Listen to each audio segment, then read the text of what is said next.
सुप्रभात, आदाब, नमस्कार। आप देख रहे हैं सत्यम न्यूज वेब टीवी और मैं हूं आपके साथ नसीर कुरैशी। आइए नजर डालते हैं आज शुक्रवार भदोही जिले की अहम खबरों पर। गुरुवार की सुबह भदोही शहर के मेन रोड अजीमुल्ला चौराहा स्थित घनी आबादी के बीचों बीच जूता चप्पल के गोदाम में रखे कबाड़ में अचानक आग लग गई। आग लगते ही आसपास के लोगों में हड़कंप मच गया। गोदाम में आग लगते ही मोहल्ले वासियों ने इसकी सूचना शहर कोतवाल सदानंद सिंह को दी, जहां शहर कोतवाल ने इसकी जानकारी फायर ब्रिगेड को दी है। अग्निशमन अधिकारी सहित जवान व फायर ब्रिगेड मौके पर पहुंचकर गोदाम में लगी आग पर काबू पाया। अगर आग भड़कती तो आसपास के कई मकानों को अपना निशाना बना लेती, लेकिन संयोग अच्छा था कि समय रहते अग्निशमन के विभाग के कर्मियों ने आग पर काबू पा लिया। आग लगने से हजारों रुपए का नुकसान होना बताया गया है। गोदाम में सामान से ज्यादा कबाड़ भरा हुआ था। आग लगने का कारण पता नहीं चल सका। हादसे से हड़कंप मच गया, वहां भीड़ जमा हो गई। हादसे में 2 युवकों के झुलसने की भी सूचना है। भदोही जिले के अधिकारी व कर्मचारी शायद न सुधरने का मन बना चुके हैं। गुरुवार को जिलाधिकारी राजेंद्र प्रसाद के निर्देश पर सीडीओ और तहसीलदार एसडीएम ने दर्जन भर सरकारी दफ्तरों का निरीक्षण किया है। इस निरीक्षण में 51 कर्मचारी नदारद मिले हैं। इसी के तहत गुरुवार को तहसीलदार भदोही विजय कुमार ने खंड विकास कार्यालय का औचक निरीक्षण किया है। तहसीलदार के निरीक्षण में खंड विकास अधिकारी भदोही सहित कुल 8 अधिकारी व कर्मचारी नदारद मिले हैं। जिलाधिकारी के निर्देश पर तहसीलदार भदोही विजय कुमार औचक निरीक्षण पर पहुंचे थे और उपस्थित रजिस्टर का जायजा लिया। यहां खुद खंड विकास अधिकारी सहित 8 गैर हाजिर रहे। तहसीलदार विजय कुमार के निरीक्षण से खंड विकास कार्यालय में हड़कंप मचा रहा। औचक निरीक्षण में नदारद मिले कर्मियों का 1 दिन का वेतन रोकने के साथ जिलाधिकारी ने स्पष्टीकरण मांगा है। गुरुवार की सुबह गमछे के सहारे पेड़ से झूलता हुआ शव पाए जाने से गांव में सनसनी फैल गई। मामला कोइरौना थाना क्षेत्र के दरवासी सदाशिव पट्टी गांव का है। सूचना मिलते ही ग्राम प्रधान सहित बड़ी संख्या में ग्रामीण मौके पर पहुंच गए। सूचना पर पहुंची कोइरौना पुलिस ने झूल रहे शव को नीचे उतारा। सुरेश उर्फ बच्चन श्रीवास्तव 34 वर्षीय नामक व्यक्ति का यह शव झूलता हुआ पाया गया है। ग्राम प्रधान ताड़केश्वर नाथ पांडे के मुताबिक मृतक का 3-4 वर्षों से इलाज चल रहा था। मानसिक हालत ठीक नहीं थी। सुबह शौच के लिए निकले लोगों ने पेड़ पर झूलता शव देखा तो गांव में सनसनी फैल गई। मृतक अविवाहित था। गांव के समीप संदिग्ध अवस्था में बगीचे के एक पेड़ में गमछे के सहारे झूलता पाया गया है। पुलिस शव को कब्जे में लेकर जांच पड़ताल में जुटी हुई है। गोपीगंज पुलिस चौकी में व्यापारियों के संग पुलिस ने बैठक की है। बैठक में यह निर्णय लिया गया है कि सुबह 8 बजे से शाम 6 बजे तक कोई भी मालवाहक बाजार में नहीं घुसेगा। मालवाहक हनुमान मंदिर से स्टेशन होकर ही बाजार में प्रवेश करेंगे। अगर कोई भी मालवाहक वाहन चालक नियम तोड़ेगा तो उसके खिलाफ कार्रवाई की जाएगी। इसी तरह व्यापार मंडल के गोपीगंज नगर अध्यक्ष श्रीकांत जायसवाल ने राजमार्ग चौराहे पर लगाए गए बैरिकेडिंग को हटवाए जाने की भी मांग की है।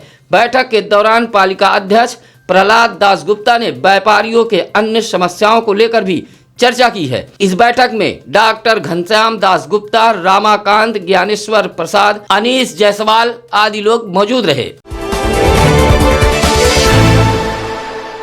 भदोही विकासखंड का एक ऐसा गांव है जिसे ग्राम प्रधान ने अपनी मेहनत, लगन व ईमानदारी के बदौलत ऐसा सजाया कि आप देखते रह जाएंगे।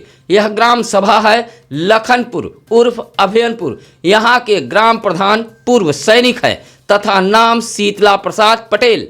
देखिए अब इस तस्वीर को। यह ग्राम सभा का आंगनवाड़ी केंद्र है। यहाँ पर सरदार वल्लभ भाई पटेल की प्रतिमा सहित ग्राम देवताओं का स्थल भी है। सबसे बड़ी बात यह है कि यहाँ अनोखे ढंग से पेंटिंग कराई गई है, जहाँ समूचा जनपद शामिल है। वरुणा नदी, मोरवा नदी, सरकारी अस्पताल, पोस्ट ऑफिस, समाचार पत्र का दफ्तर कहाँ है, यह भी इस पेंटिंग में दर्शाया गया है। यह खूबसूरत पेंटिंग पेंटर नागेंद्र यादव द्वारा की गई है। बेहद आधुनिक ढंग से सजाए गए इस आंगनवाड़ी केंद्र को देखने के लिए दूर दराज से बच्चे, बूढ़े, महिलाएं पहुंच रहे हैं और ग्राम प्रधान की प्रशंसा करते नहीं थक रहे हैं।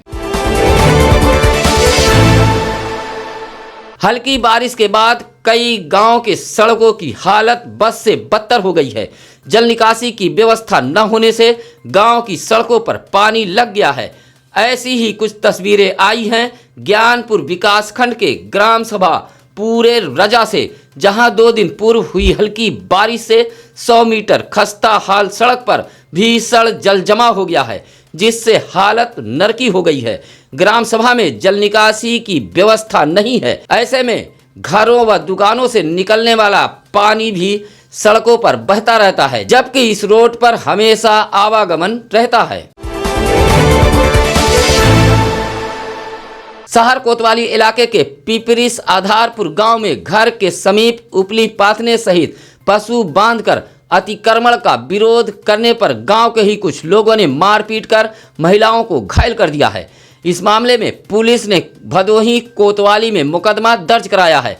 बता दें कि पिपरिस आधारपुर गांव निवासी मेवालाल गांव के ही राम नारायण, दशरथ प्रसाद, दिनेश कुमार, समर बहादुर के खिलाफ भदोही कोतवाली में मुकदमा दर्ज कराया है। आरोप है उसके घर के समीप उपली पाथ कर पशु बांधकर अतिक्रमण किया जा रहा है। विरोध करने पर घर की औरतों को मारा पीटा गया है, जिसमें तारा देवी व नेहा को चोटें आई हैं। वैश्विक महामारी संक्रमण के टीकाकरण की तैयारी भदोही जिले में अब तेज हो गई है। जिला वैक्सीन स्टोर सीएमओ कार्यालय में बना दिया गया है। इसके लिए गुरुवार को वैक्सीन रखने के लिए आइस लाइन फ्रीजर भी पहुंच गया है। आपको बता दें कि संक्रमण से बचाव के लिए आने वाली वैक्सीन को एक निश्चित तापमान पर रखना बड़ी चुनौती है। इसके लिए खास तरह के फ्रीजर भदोही सीएमओ कार्यालय पहुंचा है और इस फ्रीजर को सीएमओ एसडी कक्ष में रखा गया है। वैक्सीन को इन्हीं फ्रीज में रखा जाएगा। यह टीका पहले स्वास्थ्य कर्मियों को ही लगाया जाएगा। यह जानकारी मुख्य चिकित्सा अधिकारी डॉक्टर लक्ष्मी सिंह ने दी है।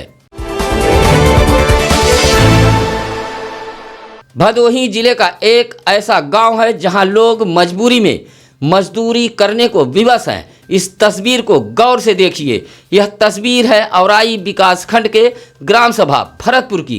कहते हैं कि भारत गांव में बसता है, लेकिन बदलते भारत की यह तस्वीर देखिए। इस गांव में आज भी जल निकासी की कोई व्यवस्था नहीं है। कहने को तो विकास के नाम पर भारी भरकम धन खर्च किए गए हैं, लेकिन बारिश सहित घरों से निकलने वाला पानी लोगों के घरों के दरवाजे तक फैला रहता है। रास्ते भी जलमग्न रहते हैं। जब भीषण जलजमा हो जाता है तो कुछ इसी तरह गांव के लोग मजबूरी में मजदूरी करने को विवश हैं और गंदे पानी को निकालने के लिए ग्रामीण खुद ही जुट जाते हैं। अभी तक किसान छुट्टा आवारा पशुओं से ही परेशान थे, लेकिन अब जंगली सूअरों ने भी किसानों को परेशान कर रखा है। कोइरौना थाना क्षेत्र के बारीपुर ग्राम सभा के अगल बगल इलाकों में कुछ समय से जंगली सूअरों का आतंक कायम है। जंगली सूअर आलू की फसल को बर्बाद कर रहे हैं। तस्वीरों में आप साफ देख सकते हैं कि किस तरह जंगली सूअर ने आलू की फसल पर अटैक किया हुआ है। इनके आतंक से किसान काफ़ी परेशान हैं। नील गाय सहित छुट्टा पशुओं से परेशान किसान अब जंगली सूअरों से भी काफ़ी परेशान हो गए हैं। किसान अपनी फसल को लेकर काफ़ी चिंतित हैं। इस पूरे मामले से और किसानों की इस परेशानी से वन विभाग पूरी तरह अनजान है, जिम्मेदार खामोश हैं। माना जा रहा है कि त्रिस्तरीय पंचायत चुनाव मार्च 2021 में होना है। ऐसे में पंचायत चुनाव के लड़ने की लालसा रखने वाले गांव की फिजा बदल रहे हैं। ऐसा ही कुछ नज़ारा गुरुवार को भदोही विकासखंड के ग्राम सभा महबूबपुर में देखने को मिला है, जहां वार्ड नंबर 2 से चुनाव लड़ने की तैयारी में जुटे सुहेल अख्तर उर्फ बबलू नेता कई गांव में जाकर जनसंपर्क किया है तथा वार्ड नंबर 2 की समस्याओं को परखा है। साथ ही समस्याओं को दूर कराने का भी भरोसा दिलाया है। बड़ी संख्या में महिलाओं ने भी बबलू को समस्याएं गिनाई हैं। आपको बता दें कि बड़ी आबादी आज भी मूलभूत सुविधाओं से वंचित है, जिसमें पेयजल, प्रकाश, सड़क, सुलभ शौचालय, हैंडपंप व जर्जर विद्युत तार जैसी अनेकों समस्याएं हैं। जनसंपर्क के दौरान ग्रामीण जनता ने सुहेल अख्तर बबलू को सिर आंखों पर लिया है। भदोही जिले के ज्ञानपुर स्थित शिक्षण प्रशिक्षण संस्थान डाइट पर नवनियुक्त सहायक अध्यापकों को प्रशिक्षण दिया जा रहा है। इस प्रशिक्षण में नवनियुक्त शिक्षकों को विभागीय जानकारी दी जा रही है। कुल 506 शिक्षक हैं और 2 बैच में ट्रेनिंग कराई जा रही है। 25-25 बैच की ट्रेनिंग यहां हो रही है। एक दिन में 50 नवनियुक्त शिक्षकों को ट्रेनिंग देने का लक्ष्य रखा गया है। ट्रेनर राजेश कुमार द्वारा यह ट्रेनिंग दी जा रही है। भदोही जिले में संक्रमित मरीजों के मिलने का सिलसिला अब थमता नजर आ रहा है। मरीजों के मिलने का आंकड़ा अब लगातार कम हो रहा है। गुरुवार को मात्र 2 लोगों की रिपोर्ट पॉजिटिव आई है, जिसमें भदोही के सरैया की 37 वर्षीय महिला, डोरहरा का 31 वर्षीय व्यक्ति में संक्रमण के लक्षण मिले हैं। भदोही जिले की खबरों के लिए आप बने रहिए सत्यम न्यूज वेब टीवी के साथ। आज 18 दिसंबर में क्या बताते हैं ज्ञानी पंडित जी, आइए बताते हैं। आज 18 दिसंबर 2017 को राष्ट्रमंडल कुश्ती चैंपियनशिप में भारत ने जीते 30 में से 29 स्वर्ण पदक जीते थे। अब नसीर कुरैशी को दीजिए इजाजत। नमस्कार, आदाब।